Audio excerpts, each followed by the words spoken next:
Hi hello welcome to our channel. నేను మీ సిరి. ఈరోజు మనం చెప్పుకోబోయే కథ లీలావతి పార్ట్ 78. ఇక ఆలస్యం చేయకుండా కథలోకి వెళ్ళిపోదాం. విండో నుంచి బయటకు చూస్తూ రౌద్రకి చెయ్యి ఊపాను. చిరునవ్వుతో తను చెయ్యి ఊపాడు. తర్వాత నా కళ్ళు నీళ్లతో నిండిపోయాయి. అంత నా ప్రమేయం లేకుండానే జరిగిపోయింది. రౌద్ర రూపం మెల్లిగా కనుమరుగైపోయింది. ఇంకొంచెం కన్నీటిని బయటకు పంపి సరిగ్గా కళ్ళు తుడుచుకుని నవ్వుతూ అప్పా వైపు తిరిగి అప్పా భుజం మీద తల పెట్టుకున్నాను. కళ్ళు మూసుకున్నాను నేను.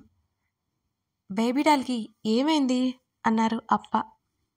ఏం లేదప్పా అన్నాను నేను. నాతో కూడా చెప్పవా అని అన్నారు అప్ప. చెప్తే మీరు ఫీల్ అవుతారులే అన్నాను నేను. అస్సలు అవను. నువ్వు ఏదో కొత్తగా చెప్తే ఏంటా అని ఆలోచించి ఫీల్ అవుతాను. ఆల్రెడీ తెలిసిన విషయం విని నేనెందుకు ఫీల్ అవుతాను అని అన్నారు అప్ప. తెలుసు కదా, మరి ఇంకెందుకు అడుగుదాం అని అన్నాను నేను అలకగా. నేను నీ నోటితో వినాలి అని నవ్వారు అప్ప. వదిలే అప్పా, రౌద్రని వదిలి ఉండలేకపోతున్నది నా బేబీ డాల్ అంతేనా అని అడిగారు. మీరు జీనియస్ అప్ప అన్నాను నేను. అన్నారు అప్ప. ఏమైందప్పా?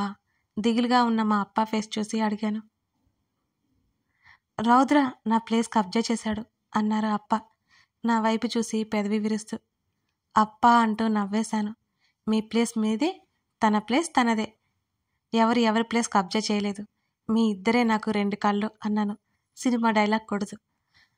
గుడ్ గుడ్, ఇలా ఎప్పుడు నవ్వుతూ ఉండాలి నా బేబీ డాల్. నా తల నిమిరి డ్రైవింగ్ కొనసాగించారు అప్ప. మా అప్ప ఎప్పుడూ అంతే. నా హ్యాపీనెస్ మాత్రమే చూడగలరు రౌద్రలాగా. అప్పా చెప్పు. నాకు చికెన్ కావాలి. రౌద్ర ఫ్రూట్స్ పెట్టి పెట్టి నా నాలుక చప్పగా అయిపోయింది అన్నాను మూతి బిగించి. అవునా, చాలా పెద్ద పొరపాటు జరిగింది అయిపోతే అన్నారు అప్ప. కదా, మరింత అమాయకంగా చెప్పాను నేను. మరి ఇప్పుడు ఏం చేద్దాం అని అడిగారు నా వైపే చూస్తూ. హోటల్కి వెళ్ళి బిర్యానీ తిందాం అన్నాడు ఎక్సైట్ అయిపోతూ. హెల్త్కి డిస్టర్బ్ అవ్వదంటావా అని అడిగారు అప్ప.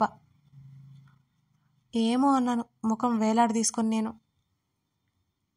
మా మమ్మీ ఫోన్ చేసింది. చెప్పు కావ్య అన్నారు అప్ప. చికెన్ తీసుకురండి, లిల్లీకి ఇష్టం కదా అని మమ్మీ చెప్పింది. నా ముఖం వెలిగిపోయింది ఆ మాట వినగానే. మేము బయటకు తీసుకువస్తాంలే అన్నారు అప్ప. ఏం మాట్లాడుతున్నారు మీరు? బయట ఫుడ్ మంచిది కాదు తనకి. మర్యాదగా ఇంటికి వచ్చేయండి. ఇద్దరు పిచ్చి పిచ్చి వేషాలు వేయకుండా నేను వంట పెడతాను అన్నాను కదా. మా మమ్మీ మా ఇద్దరికి సీరియస్గా వార్నింగ్ ఇచ్చింది. ఇద్దరం ఒకరి ముఖాలు ఒకరు చూసుకొని భుజాలు కదిలించాం సరే అన్నట్టుగా. మా మమ్మీ ఆజ్ఞని పాటించాము. ఇంటికి వెళ్ళి భోజనం చేసి అలా నడిచి రౌద్రకి కాల్ చేశాను. తను లిఫ్ట్ చేశాడు. లిల్లీ తిన్నావా, టాబ్లెట్ వేసుకున్నావా అని అడిగాడు వెంటనే. ఆ బాబా, వేసుకున్నా తిన్నా అన్నాను. గుడ్ అన్నాడు తను. రౌద్ర చెప్పు. ఆఫీస్కి వెళ్ళావా అని అడిగాను. అవును అన్నాడు తను. నైట్ ఇటు వచ్చేవా అని గారంగా అడిగాను. తన నవ్వు వినిపించింది. నువ్వు వెళ్ళి 2 గంటలు కూడా కాలేదు, అప్పుడే మొదలు పెట్టావా అన్నాడు తను. మూతి తిప్పాను నేను. హైనస్, రేపు మార్నింగ్ వస్తాను, హాస్పిటల్కి వెళ్ళాలి కదా అన్నాడు రౌద్ర.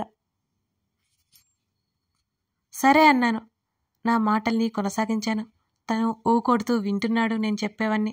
తన వర్క్ ఆగిపోతుందేమోనని నేనే బాయ్ చెప్పి కాల్ కట్ చేశాను. తర్వాత చందు కాల్ చేశాడు. ఎప్పుడు వస్తావన్నయ్యా అని అడిగాను నేను. లిల్లీ వస్తాను నీ బేబీ వచ్చాక అన్నాడు మా చందు. బేబీ కోసం వస్తున్నావా లేక నీ బాను బేబీ కోసం వస్తున్నావా అని మా చందుని ఆట పట్టించాను. నేను నా చెల్లి కోసం వస్తున్నాను అని చెప్పాడు రౌద్ర. ఆహా, హెల్త్ ఎలా ఉంది అని అడిగాడు. బాగుంది, మన ఇంట్లోనే ఉన్నాను నేను అని చెప్పాను. జాగ్రత్త లిల్లీ, నాకు టైం అయింది, వెళ్తున్నాను, బాయ్ అన్నాడు చందు. బాయ్ రా, జాగ్రత్తగా వచ్చే. కాల్ కట్ చేశాను. సాయంత్రం గార్డెన్లో కూర్చున్నాం నేను, అప్ప. నాకేమో లోట నిండుగా పాలు తీసుకొచ్చి ఇచ్చి మా అప్పాకేమో కమ్మటి కాఫీ ఇచ్చిపోయింది మా మమ్మీ. నా ముఖం చూసి నా చేతిలో పాలు అప్ప తీసుకొని కాఫీ నాకు ఇచ్చారు. బేబీ డాల్ తాగే, ఏం పర్లేదు అన్నారు నవ్వుతూ. థ్యాంక్ యూ అప్ప, థ్యాంక్ యూ సో మచ్. తెగ సంతోషపడిపోయాను నేను. ఇద్దరం కప్పులు చెప్పుకుంటూ మా కప్పులు ఖాళీ చేశాం మా మమ్మీ వచ్చేలోపు. నేను ఎప్పటి నుంచో అడగాలి అనుకుంటున్న విషయం ఇప్పుడు అడగాలి అనిపించింది మా అప్పాని. అప్ప, నేను ఒక విషయం అడుగుతాను, చెప్తారా అని అడిగాను. ఏంటి లిల్లీ? నా వైపు చూస్తూ అడిగారు. అప్పా, ఇప్పటికైనా చెప్పండి నాకు, లీలావతి అని పేరు ఎందుకు పెట్టారు అని అడిగాను అప్పానే చూస్తూ. అప్ప పెదవుల్లో నవ్వు మెల్లిగా పోయింది. అంతలోనే వెంటనే చిరునవ్వు వచ్చింది. నా తల నిమిరారు. మీరు ఖచ్చితంగా చెప్పాల్సిందే అన్నాను నేను పట్టుబట్టు. నేను అప్ప డైరీలో చదివాను, కానీ అప్ప చెప్తే తెలుసుకోవాలని అనిపించింది నాకు. కొన్ని క్షణాల మౌనం తర్వాత చెప్పడం మొదలుపెట్టారు అప్ప. నేను అప్పాని చూశాను, ఆయన ఎలా ఫీల్ అవుతారా అని. నేను కాలేజ్ డేస్లో ఒక అమ్మాయిని ప్రేమించాను. ఆ అమ్మాయి పేరు చందనా లీలావతి. 3 సంవత్సరాలు మా ప్రేమ కొనసాగింది. అప్పుడు మాట్లాడుకోవడానికి కూడా వీలుండేది కాదు లిల్లీ. అన్నీ కళ్ళతోనే మాట్లాడుకునేవాళ్ళం. ఇద్దరికి ఒకరంటే మరొకరికి ఇష్టమే అని తెలుసు. ఒకరికొకరు చెప్పుకోలేదు కూడా. నేనే ఓ రోజు ధైర్యం చేసి నా ప్రేమ విషయం తనతో చెప్పాను. తను ఒప్పుకోలేదు. తనకి నేనంటే ఇష్టం లేదు. ఇష్టమని తెలిసినా ఎందుకో ఒప్పుకోవట్లేదో నాకు అర్థం కాదు. తర్వాత తన ఫ్రెండ్ ద్వారా తెలిసింది, తన పేరెంట్స్కి ప్రేమకి విలువ ఇవ్వరు అని. అక్కడ ప్రేమతో పాటు ఆస్తి, అంతస్తు, కులం, మతం అన్నీ కావాలి. కానీ ఏ ఒక్కటి మా ఇద్దరికి పొంతన కుదరలేదు. మా మనసు తప్ప ఏమీ కలవలేదు.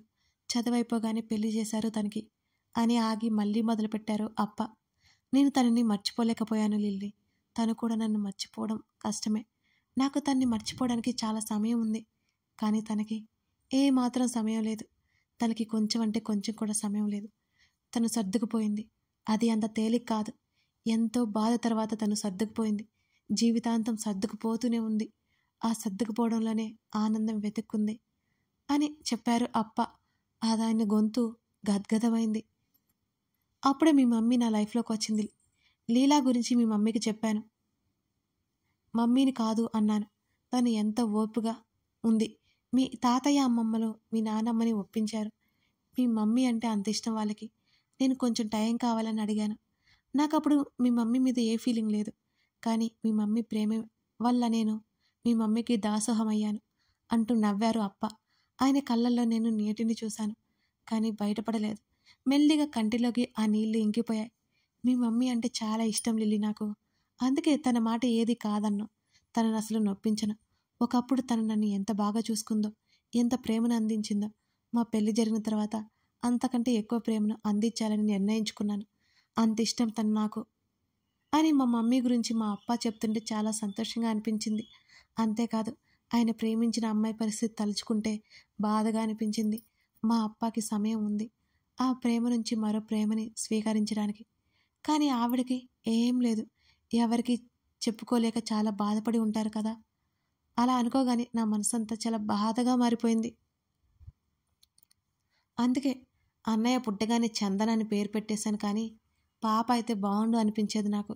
తర్వాత 3 ఏళ్ళకి నువ్వు పుట్టావు, లీలావతి అని మీ మమ్మీ పట్టేసింది, నేను కాదు అని నవ్వారు అప్ప. అప్పటి వరకు ఈ విషయం నాకు తెలియదు. మమ్మీనే పెట్టిందా అని అందరూ అప్పానే అంటుంటారు. కానీ నేను కూడా అదే అనుకున్నాను. నిజంగానే మా మమ్మీ ఎంత మంచిదో. నెక్స్ట్ డే ఉదయాన్నే రౌద్ర ఇక్కడికి వచ్చాడు. హాస్పిటల్కి వెళ్దామా అని అడిగాడు. తను నన్ను అన్నాను నేను అయిష్టంగానే. నేను రానా అని అడిగింది మమ్మీ. వాళ్ళు వెళ్ళి వచ్చేస్తారులే, నువ్వెందుకు కావ్య, వాళ్ళు వచ్చేలోపు లంచ్ ప్రిపేర్ చేయి, అలసిపోయి వస్తారు అని అన్నారు అప్ప. అలాగే అండి అని మమ్మీ చెప్పింది. నేను రౌద్ర హాస్పిటల్కి బయలుదేరాం. చాలా మిస్ అయ్యాను నిన్ను అన్నాను తన్నే చూస్తూ. నా వైపు చూసి నవ్వాడు. ఒకప్పుడు తన ముఖంలో నవ్వు కోసం ఎదురు చూసేదాన్ని నేను. ఎప్పుడో ఒకప్పుడు తప్పితే తన ముఖంలో నవ్వే కనిపించేది కాదు. ఎప్పుడైతే నిత్యం తన నవ్వుని చూస్తుంటే చాలా అంటే చాలా హాయిగా ఉంటుంది నాకు. నా మనసు నిండిపోతోంది.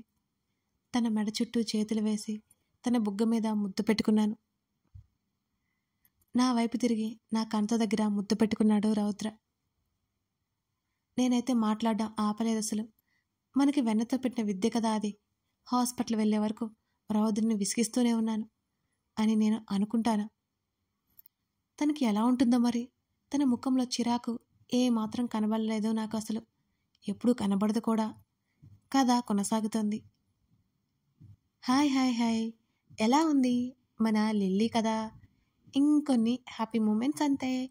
మహా అయితే ఇంకో 7-8 ఎపిసోడ్స్ వస్తాయని నేను అనుకుంటున్నా. అసలు మిస్ అవ్వకుండా చూడండి. లైక్ చేయడం మర్చిపోకండి. మీ లైక్స్ కామెంట్స్ వస్తేనే కదా నేను ఇంకా బాగా ఇవ్వగలను. Thank you for watching this video. మరో ఎపిసోడ్తో కలుద్దాం.